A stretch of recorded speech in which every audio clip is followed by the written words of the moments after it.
Mountain, think in terms of that being to the north. You're not too far from Pennsylvania. You're only about 15 miles from Pennsylvania and the Mason-Dixon line from here. One day's hike on the Appalachian Trail, we would be in Pennsylvania. South Mountain, as we mentioned, starts in Maryland on the Potomac River, south of us, that direction. And from here to the Potomac, about 12 miles. We would be at a bluff overlooking the river. There are numerous gaps associated with South Mountain in Maryland. 4 of them specifically associated with the Battle of South Mountain. One to your left, 1 mile from here, called Frosttown Gap. Frosttown Gap. We'll see it later today. Turner's Gap that you're in, this was named after a property owner, Turner, George Turner. That was named after a little village. Then, when you see the mountain there in the distance, we pointed that out earlier on the buses, Ed and I did. That's called Lamb's Knoll, where you see the communications tower. Lamb's Knoll. Notice how the mountain is sloping down toward us or sloping north. And notice, if you will, it looks like the mountain flattens out. That flat section of the mountain, that's Fox's Gap. Fox's Gap, 1 mile south of us. Crampton's Gap, which is the final of the 4 battlefield areas, we cannot see because our view is blocked by Lamb's Knoll, the highest point of South Mountain in the state of Maryland. We go over Lamb's Knoll and proceed south from this point 7 miles, and that will bring us to Crampton's Gap. We were able to see Crampton's Gap on the buses as we were heading down to and back from Harper's Ferry. So think of this as a linear barrier that the Confederates are going to try to hold and the Union Army is going to attack. One final thing, as you look out in this direction, the Union Army is going to be coming from this direction. The mountain way off in the distance that you see on the horizon is in Montgomery County, Maryland. That's called Sugarloaf Mountain. Sugarloaf Mountain. It's the highest promontory between here and Washington. And Sugarloaf Mountain was a very popular place, both north and south, because it's an observatory. It's kind of like a satellite in the sky, a natural observatory. Whoever holds Sugarloaf Mountain can see what's happening for miles around. So when Lee comes across the river with his army in 1862, the first signal of invasion that goes to Washington, D.C. is from the signal station, the Union signal station that was on Sugarloaf Mountain. The first target of the Confederate Army when that invasion began was Sugarloaf Mountain, because they wanted to get those Yankees off that mountain so they couldn't be seeing what they were doing. And so Sugarloaf Mountain was very important in the campaign. Just to give you an idea of distance, you're almost 40 miles from there. The mountain range between us and Sugarloaf is known as the Catoctin Mountain Range. We saw that from Harper's Ferry earlier today. From the west, we're still on the west side looking towards the east, towards the Catoctin Mountain Range. Just on the other side of the Catoctins is Frederick City. And that's where the story really begins in terms of Special Order 191, which finds us here in South Mountain. Turn it over to Ed. All right, now Lee, of course, all of Lee's men, Jackson will be coming through here late on the 10th day of September. When he leaves here on the morning of the 11th is when he almost gets captured going to Boonesboro. It's also going to be the reason he's going to change where he's going to cross the Potomac River from in the Shepherdstown area to the Williamsburg area, which is going to lengthen his march. And Lee will go through here with Longstreet's command. And of course, Lee is not going to be where he says in Special Order 191. He will not be at Boonesboro. Learning of activities up in Pennsylvania, he is going to take all except D.H. Hill with him in his column will go on to Hagerstown, and that's where they'll be on the morning of the 14th. Now, Lafayette McLaws and Dick Anderson will turn south in lovely downtown Middletown and head down the Catoctin Valley, which we can see opening in front of us here, following the lines of the Catoctin River, and they're heading for Burkittsville, where they have the option of either crossing at Crampton's Gap or a much steeper point south of it at Brownstown Pass. Here we're overlooking the home of Frye's boyhood home. So that's how they are going to move through the area. We know from when we were at Harper's Ferry where they will be on the by the morning of the 14th. Of course, McClellan has received a copy of Special Order 191 sometime in the early afternoon of the 13th, and he is excited about it. He's registered about. Say with this, if I get out Bobby Lee, I will go home. And we know by 6 o'clock he has his plan for the next day. The next day will involve what we're going to be dealing with. He's lyrical in one of his orders. Now, instead of saying start at dawn for Franklin from Buckystown, one of his orders will go out the first flush of dawn. That's not a good way to write an order. What is first flush of dawn to me? It'll probably be some romantic woman like Mary Abro. It'll probably be a lot darker than it would be to me. First flush of dawn. That means that he will be coming over.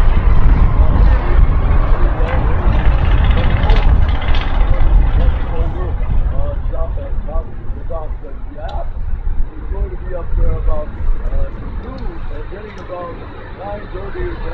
He's going to make a good first point for Buckystown.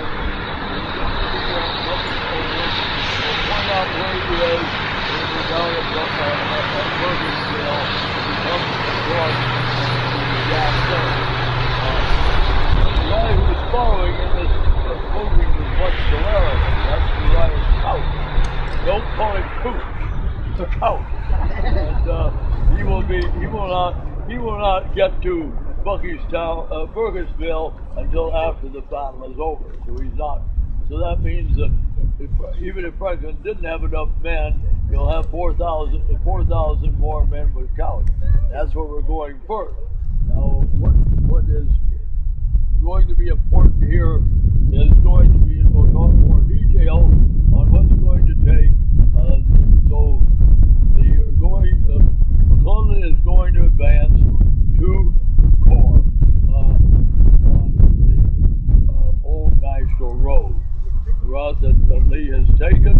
He's going to give the task to the 9th Corps, which is commanded by Jesse Reno, and our favorite general, Joe Hooker, will be supporting him with the 1st Corps, the units of the right wing of the Union Army.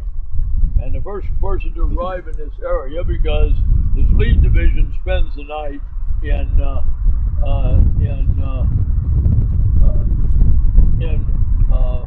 Middletown. That's going to be the division commanded by James Dolson Cox, and they will leave there quite early in the morning, and they're going to learn. So, screening the valley, I should have said, is Jeff Stewart. He's going to be covering initially the line of the Catoctin Mountain, and he's going to pull back throughout the day of the, particularly in front of the advance of Cox's men on the 13th. And by the evening, he will report that the Stewart is in front of him. He's going to be fairly aggressive, pushing Stewart back, and they're going to be clearing the way and they're finding increasing resistance from Stuart's cavalry as they cross the Middletown Valley. We're looking. We'll talk a little bit more of that when we go by a church that is dear to Marshall's heart and the 8th Illinois, and we'll go by them. We're coming after we visit Crampton's Gap.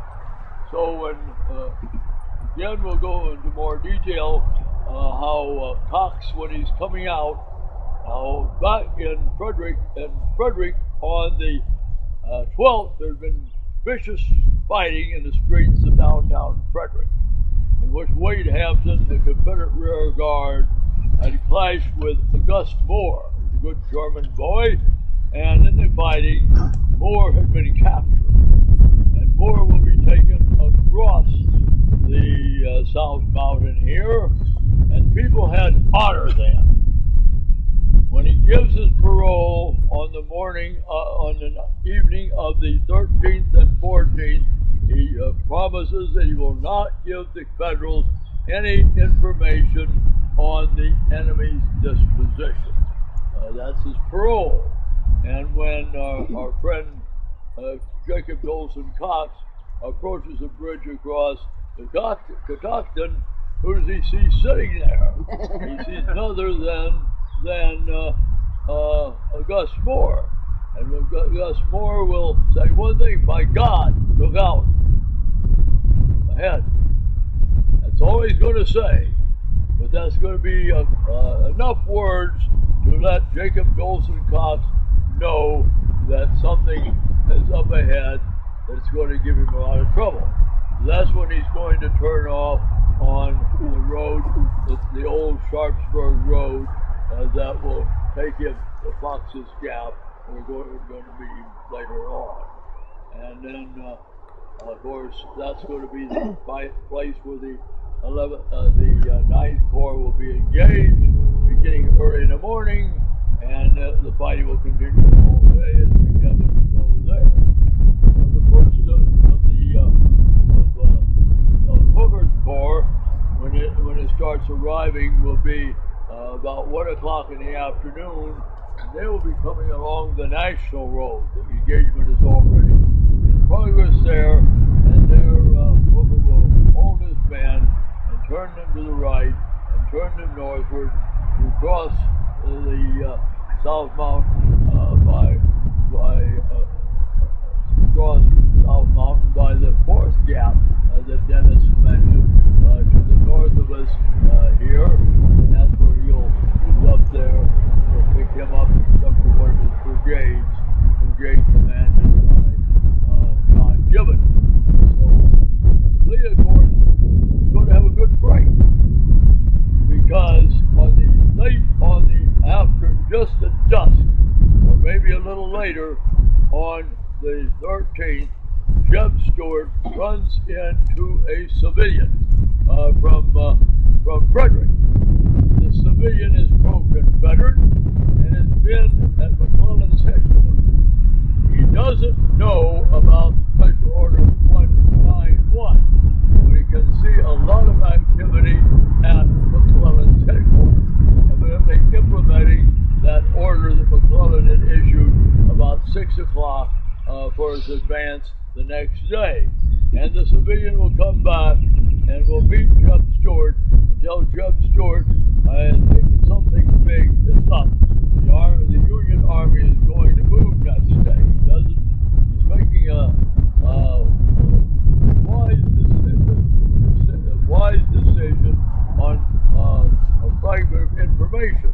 So that means that Lee is going to know sometime around midnight or thereafter that there is a federal movement that is a considerable problem.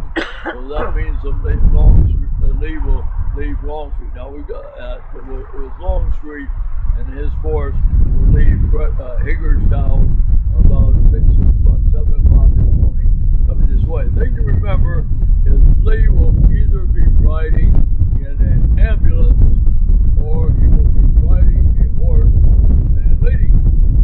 Ever since the 31st day of August, Lee has had both arms in slings.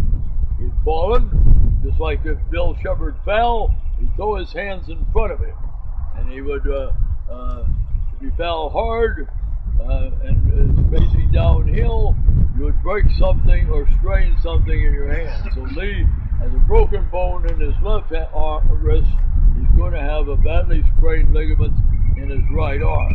So Lee is not going to be able to ride a horse safely since he has two arms in a sling, or he's going to be in an ambulance till the 16th, and they're going to take the sling off his right arm.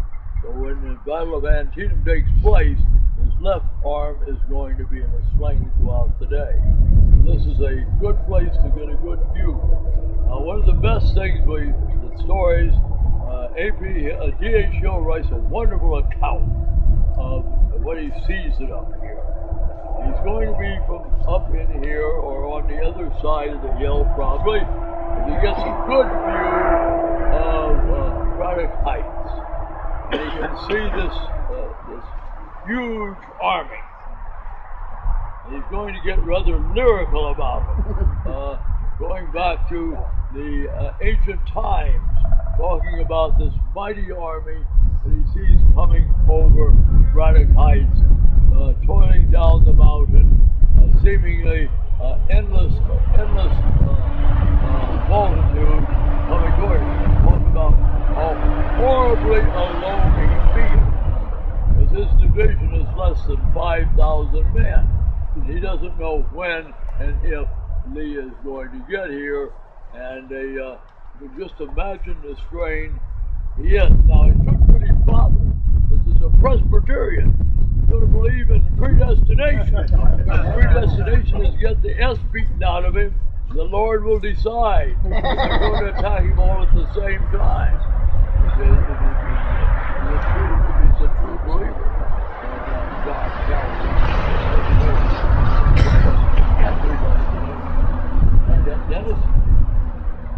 The only thing I want to add is that Robert Lee never expected, never anticipated, and never desired a battle on this mountain. This was not in the plan. This was in no plan. So think of Lee reacting or responding here to the advance of the Union Army, the unexpected, and I'll use a word that you do not join or consider typically with George McClellan, but I think this is an appropriate place to use this word. This is an aggressive action by McClellan. He's moving forward. Anytime McClellan moves forward, you have to think of that as being an aggressive action. So I've kind of qualified what I mean by that. But the fact is, Lee is taken by surprise here. He doesn't expect McClellan to be at Frederick, first of all. He doesn't expect McClellan to come over that mountain, second of all.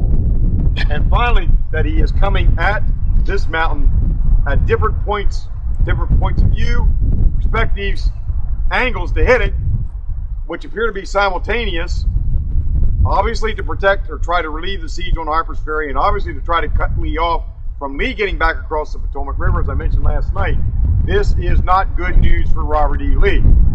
So this is an unexpected action that he has to respond to. Hence, D.H. Hill is here at the moment by himself. Keep in mind, south of us 12 miles, Harper's Ferry has not capitulated, which means Lee's army is still split, which means that 2/3 of the Confederate army is at Harper's Ferry, not here. So this is a very bad predicament for Lee. This is the worst predicament that he has faced since becoming commander of the Army in Northern Virginia. And it doesn't look promising with his army split and scattered and Harper's Ferry not cooperating with his plan. Questions? Well, we'll go into that when we're talking about the attack to Crosstown Gap. That's why I wore this t-shirt. About it. So I wouldn't forget myself. It's the best time to talk about it then, because you're going to hear more about another people that are calling in the Iron Brigade already before this battle. That's going to be Phelps's brigade. They were New Yorkers, incidentally, not Midwestern. Can I just make a recommendation? We still have a lot of ground to cover. Is if you could remember your question and ask the question on the bus, because we really need to move. Yeah, it is. We're a little. We are. We need to move. Yeah. And when we get to the highway, General Franklin will cross Crampton's Gap just opposite. You'll reach Crampton's Gap early. You'll reach. You'll reach.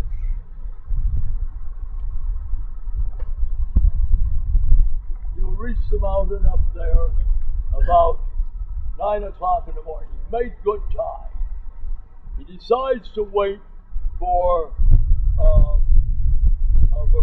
Couch's division, giving 16,000 men.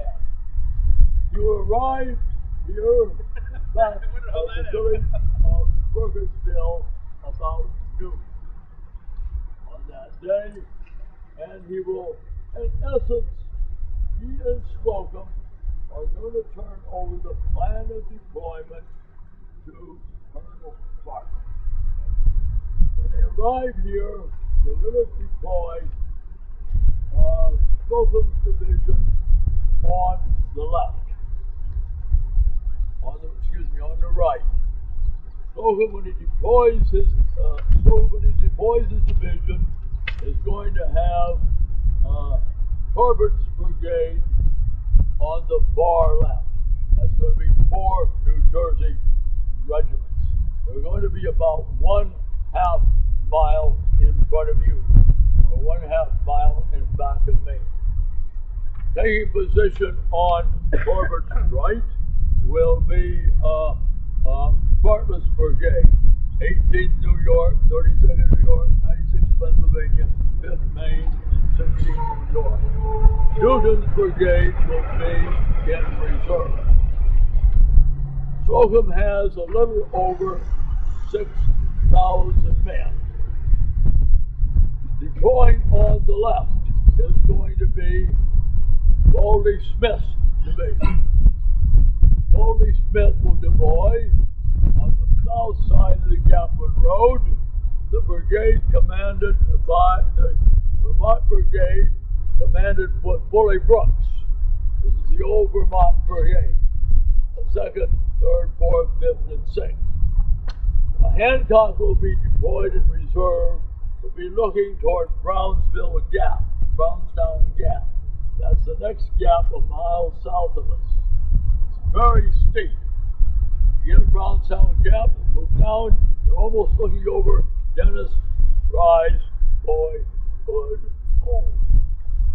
Up in Brownstown Gap is Sims's Georgia Brigade, plus a battery of artillery, plus Montague's Virginia Regiment. So Franklin decides he's going to attack the enemy force in Crampton's Gap, right up in front of us here. So after he deploys it, they're going to go into a funk. Now, McClellan's orders to Franklin are: his mission is to push his way through a gap in South Mountain. It could either be Crampton's Gap or Browntown Pass. And he's to use, and I'm quoting him, he will use all his genius acquired in his 20 years of the Army to seize possession of Crampton's Gap, push through into Pleasant Valley, and relieve Harper's Ferry. It's a good order to give. Building you up, telling you how good you should be.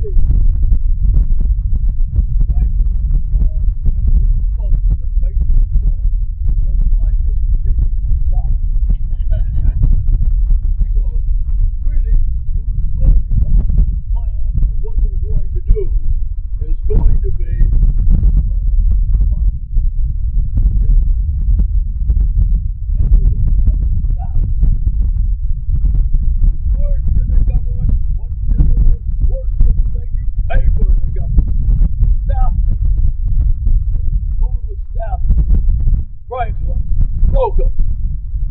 brigade commanders and Baldy Smith. He's about a mile from us down in Burkittsville. And the only one that has come up with anything of an idea is Bartlett. Bartlett's going to wonder why I'm a brigade commander.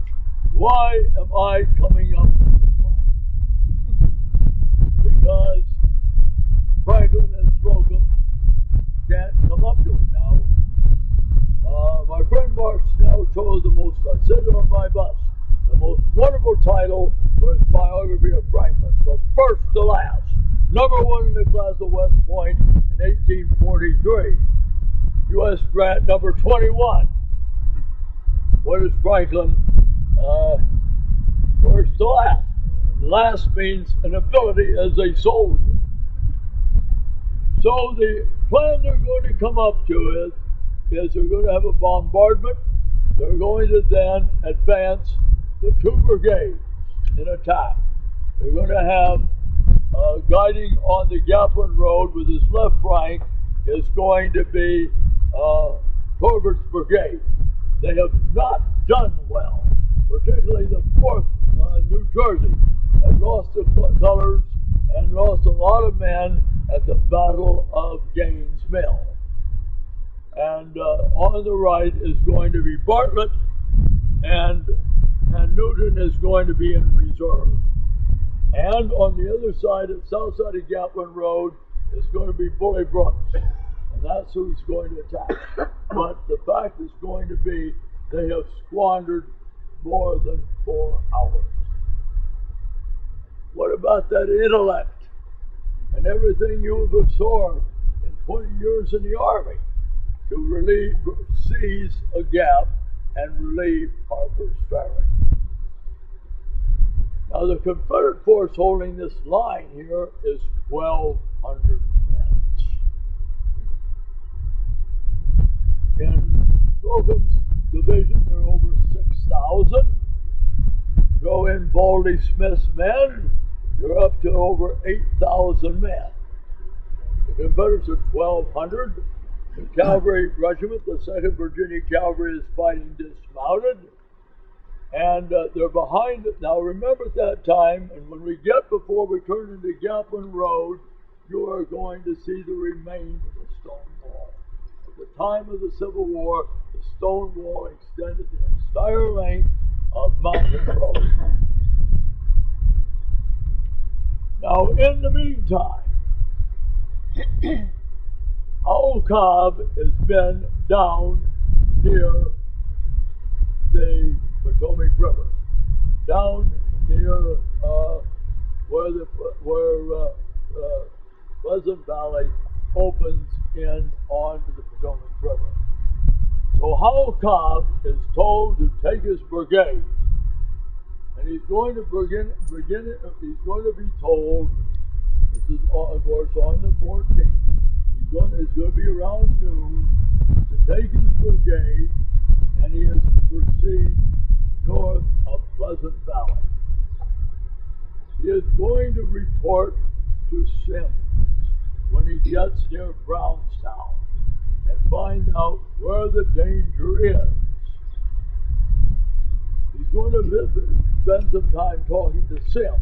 So about 5 o'clock, 5 p.m., the advance contingents of Howell Cobb's brigade will hustle up the Gaplin Road, leaving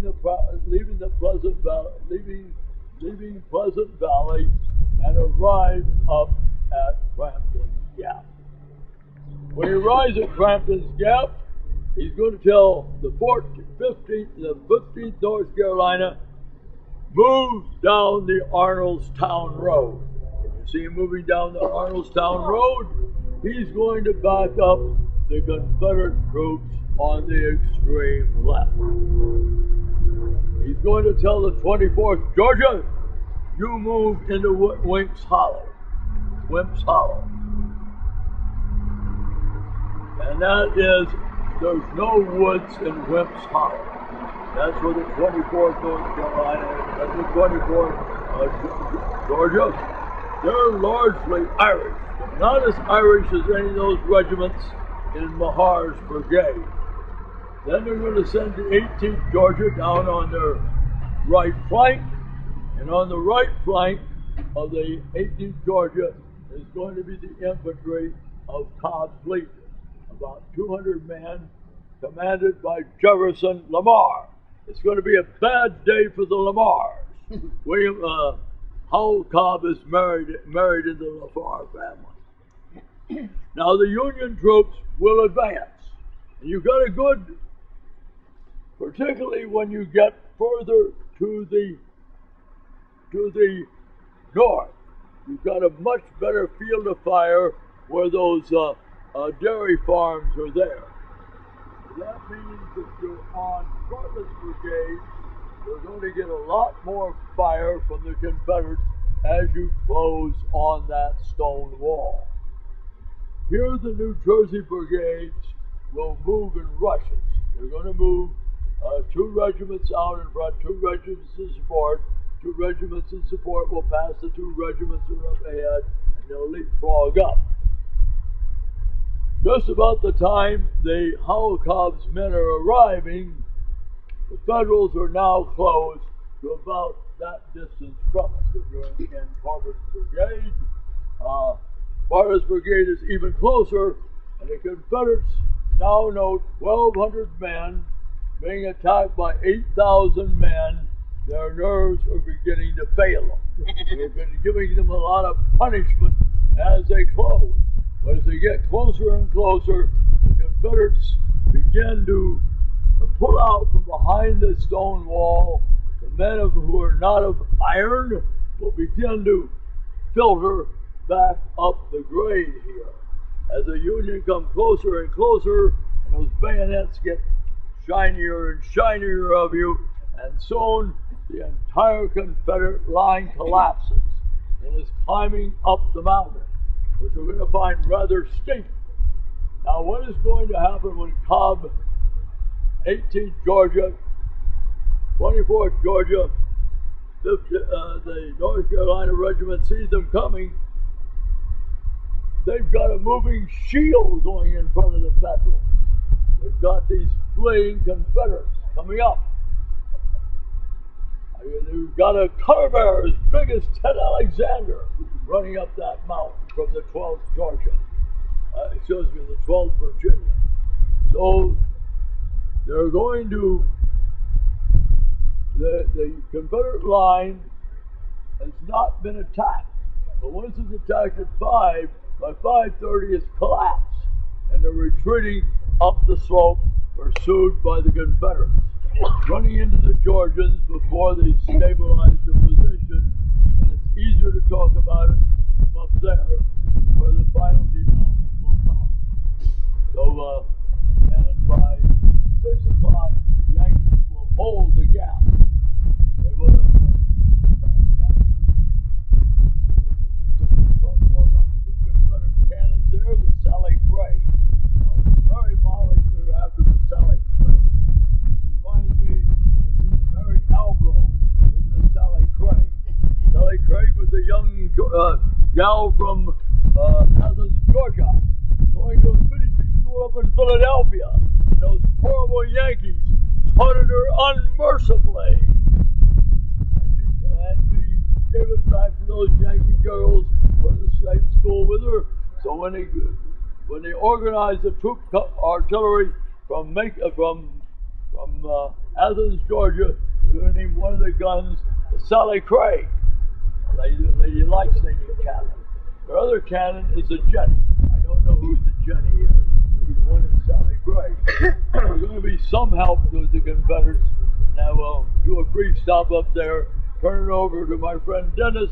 Any questions? And we apologize for the wild goose chase. We'll get back aboard the bus. Let's go ahead and going up on top of the hill. Yeah, we're going up there. Yeah, it's going up. I'll stop at the gap. This direction, Turner's Gap, that direction, about 7 miles from us. Where we had lunch, that direction, 7 miles. Where we were standing and looking out over the valley, about 7 miles. Appalachian Trail, you're standing on it again. 7 miles to the south. Harper's Ferry, this direction, about 5 miles to this direction, to the south. Crampton's Gap, the lowest point in South Mountain in Maryland. This was not here, obviously. What was here was an open field on top of the mountain. This property would be purchased in the post-war period by a New York newspaper man, a correspondent, a journalist, named George Alfred Townsend. He was a young man at the time of the war and didn't make much money during the war. But in the 1870s and 1880s, he became a very popular novelist, not unlike Nora Roberts, who we spoke of earlier on my bus in Boonesboro, but he wasn't writing romance novels. George Alfred Townsend becomes rich, and he buys this entire battlefield here on top of the mountain at Crampton Gap. As Ed mentioned earlier today, in the 1890s, this became his estate, known as Gathland, G-A-T-H-L-A-N-D. He wrote under the pen name Gath. And so the buildings that you see up here today are ruins or remnants of what was his large estate. He named the village Gapland, where there was a train stop, hence the name Gapland Road. Gapland didn't exist until George Alfred Townsend gave it that name. Townsend, in the 1890s, saw a phenomenon. The phenomenon was that battlefields were being set aside by the U.S. Congress as memorials. As Ed mentioned, the top 5, Chickamauga, Chattanooga, Antietam, Shiloh, Vicksburg, Gettysburg. And they were monumenting on these battlefields, the veterans were. So Townsend, during this same time, decided that he wanted to build a monument in honor of those who covered the war, whether they be writers, whether they be illustrators like like Alfred Wood, or whether they be photographers like Brady, Alexander Garner, Sullivan, on and on. He wanted all those people to be remembered just like the men who fought and carried the battle flags, carried the rifles and muskets, and fired the artillery pieces. This is the result of that. This monument is known as the War Correspondence Memorial, constructed in 1896 at the height of the veterans' pinnacle of power in the United States Congress and in the height of memory of the war. Here, this is a representation of that memory for those who covered the war, the newspaper writers, the photographers, and the illustrators. It's the original monument. Townsend raised money, including some of his own, to put into it. And today it's actually owned, that monument is actually owned by the Antietam National Battlefield. That's federal property. You stand over there on that little spit of triangle, where the monument is, that is government property that is owned by the Antietam Battlefield. So technically the superintendent of Antietam, they talk about the largest monument on the Antietam Battlefield is the New York Monument. That's wrong. The largest monument that is administered by the Antietam Battlefield is this monument, the War Correspondence Memorial. And so on the other side of it are names engraved of those, many of those who covered the war. But at the time of the battle, this was an open field on rather level space here at the top of the mountain that the Confederates are trying to defend, and one last gasp to try to defend. Ed's going to tell you about that battle, but keep in mind, why are they fighting here? Because Harper's Ferry has not yet capitulated. Think about this. The Union Army is now only 5 miles from Harper's Ferry. Rescue is possible. But Miles, the commander at Harper's Ferry, doesn't know they're coming. He has no idea the 6th Corps is here, no idea Franklin is so close, no idea any Yankee is so near. Miles can't see them, can't hear them, and there's no communication with them. Miles is completely cut off and isolated. So though the Federals are very close from the position of Dixon Miles and Harper's Ferry and the 14,000 Union soldiers there on Sunday, September the 14th, they don't know that the rescue party's on the way. The initial Confederate command that defended Mountain Road has collapsed. The Union troops on the spot are pursuing the Confederates up the mountain, who give their their comrades some shelter from the Confederates. The Georgians had just filed into position. 15th Georgia, going down the Arnoldstown Road. Cobb's Legion, infantry, going down the Gaplin Road, about 400 yards. The 24th Georgia, taking position at down there. You're standing in the arch in Wimp's Hollow, and this is Paget's Field. At the base of Paget's Field are the remains of a stone wall along the hypotenuse of this triangle formed by the two roads.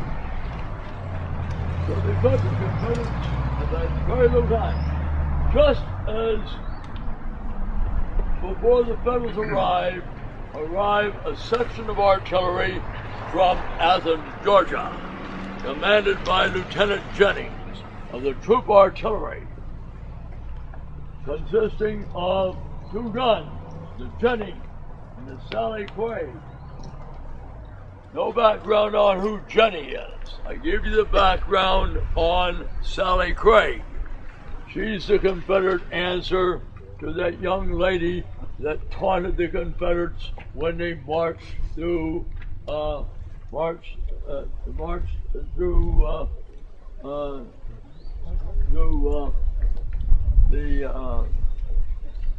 into the town. Then Jenny, Sally Craig is positioned just beyond your man there, and she's pointing down. I can use a she. She's Sally Craig. Is pointed down from Gaplin Road, and Jenny is pointed down the Arnoldstown Road. Now, already the Cobb's troops are collapsing. The 15th North Carolina is falling back to there. Cobb's Legion is chopped to pieces. Cobb's brother-in-law is dead. Jefferson Lamar. 24th Georgia is falling back up to Wimp's Hollow. 18th Georgia. Now the regiment is going to give the Confederates the worst trouble. Is going to be the 4th New Jersey. And the 4th New Jersey is going to be up on the high ground, and they're going to approach the area from that way. So the gun crew of Sally Craig have loaded her up with double canister, and whoa! And they're going to get four more charges of canister in the Federals that are approaching via the Gaplin Road, as is Jenny going to get 5 charges of canister, and the Confederates surging, and the Yankees surging up the Arnoldstown Road. This will slightly delay the Yankees for a few moments, but suddenly sweeping down from the improvements that are directed by George Alfred Townsend will be the 4th New Jersey. Drive in here, the Confederates will get Sally Craig limbered up and start down the road that way.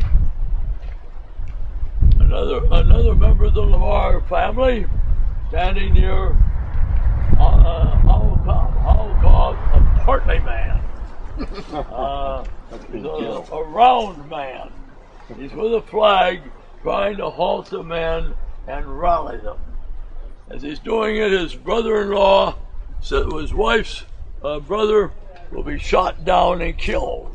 Another member of the powerful Lamar family from Athens, Georgia. There's too many Yankees, and the Confederates will save their 2 guns, but they will abandon Jenny going down the hill. So the Yankees will end up her. Now it's after 6 o'clock. There's still an hour of daylight left. William Buell Franklin, what are his orders? His orders is to use his genius and skills acquired through 20 years in the Army to force his way through the gaps here and immediately advance down Pleasant Valley to relieve Harper's Ferry. In fact, at this time, the cavalry has not left. The cavalry is still preparing to leave Harper's Ferry. But Franklin chokes. Instead of pursuing the shattered Confederates, he hears the firing from the fighting going on still up at Fox's Gap and Turner's Gap. And he decides not to advance any farther. He ain't going to bulge from here till the next morning, that foggy morning of the 15th. And when he moves down there, McLaws has had time to deploy about 4,000 men because Lee is no longer worried that about McLaws. He is, remember, Lee and McLaws has already received this message. The battle has gone against us, and we must go back to Virginia. So, again comes the morning, and McLaws and Franklin now has Couch with him. He has over 16,000 men, 4,000 Confederates, and his men move southward in the fog. They can hear the distant fire of artillery from Harper's Ferry. Suddenly, the firing goes silent, and one Confederate will yell over there, "Well, God damn ya, we've got you!" And some of the Yankees says, "Well, we were afraid of that," because then the Bush telegraph has reached the Confederates, and they know that the Federals have surrendered. It's that close. So, and Franklin will dilly-dally. Franklin and Couch will still be here on the morning of the 17th day of the Battle of Antietam. Begins around 6:15 or thereabouts. Franklin waits about 8 o'clock to follow up on his orders to move to Antietam. He'll arrive at Antietam a little before noon on the 17th. So Franklin will not be very valuable to people. No wonder. And as I'm going to say, Hartwick is, I thought his biography, Mark Snell, was tough on him, but this guy is making Franklin a super dud. He's even making him worse than last. I've never seen a Corps commander in any book I've read on the Civil War that is going to get worked over as much as Scott's going to work Franklin over. And we haven't even got into Antietam. So this is an important battle. The Union accomplished half of their mission, but they do not accomplish their mission. And of course, Lee's a bad man to give another chance too. And Lee has confidence in Jackson when he receives that message after he's reached Keedysville that Jackson believes Harper's Ferry will surrender early on the morning of the 15th, and that's just what happens. And that this will be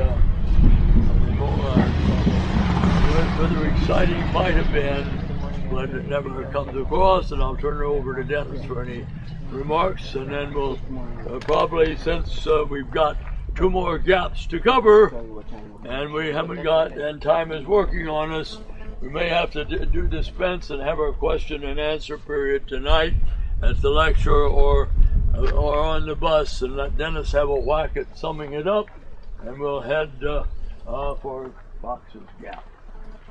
So, because Franklin stops here and does not continue the advance toward Harper's Ferry. Darkness comes on the evening of the 14th. This gives the Confederates the time they need, as Bed pointed out.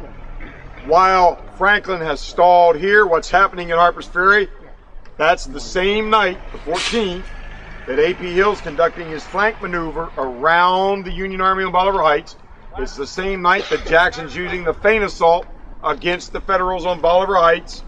And while Franklin's dilly-daddling here, not moving that evening, we have, consequently, disaster occur the next morning of the 15th. It's too late by then because of Jackson's maneuvers on the night of the 14th. Now, you might say that nobody moved at night during the Civil War. I just told you that Jackson was moving at night. And Jackson's movements at night are what forces the surrender at Harper's Ferry. So if Jackson could do it, who's to say Franklin could not have done it? If Franklin could not have moved into Pleasant Valley. McLaws' forces were in disarray. McLaws was in trouble on the night of the 14th. McLaws was trapped in Pleasant Valley between the Yanks at Harper's Ferry and Franklin. Lee had every reason to be concerned about him, and that was the reason that one of the main reasons Lee stopped his withdrawal on the night of the 14th after Lee's defeat further to the north. So Franklin really does fail McClellan here. McClellan's plan was not bad.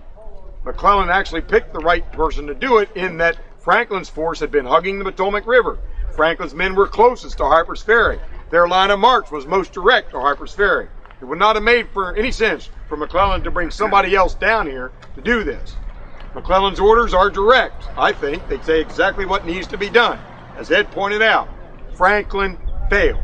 So this just goes to prove that you might be number one at West Point.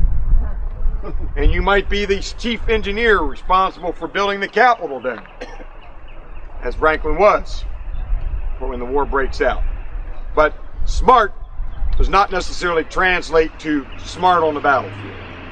A brainiac doesn't mean that you've got common sense on the battlefield. And we see that repeated over and again in terms of where you rank at West Point versus how you perform on the field. As Ed mentions, in the year 43, Franklin number 1, Grant 21. And in 43 and 60 and 46, Jackson 17. Franklin numero uno. And so a real lost opportunity here. And it really wasn't because McClellan failed, but his subordinate failed him. And as a result, Harper's Ferry will capitulate. A disaster. So what we're going to do is move to the north. We're going to be moving to Fox's Gap.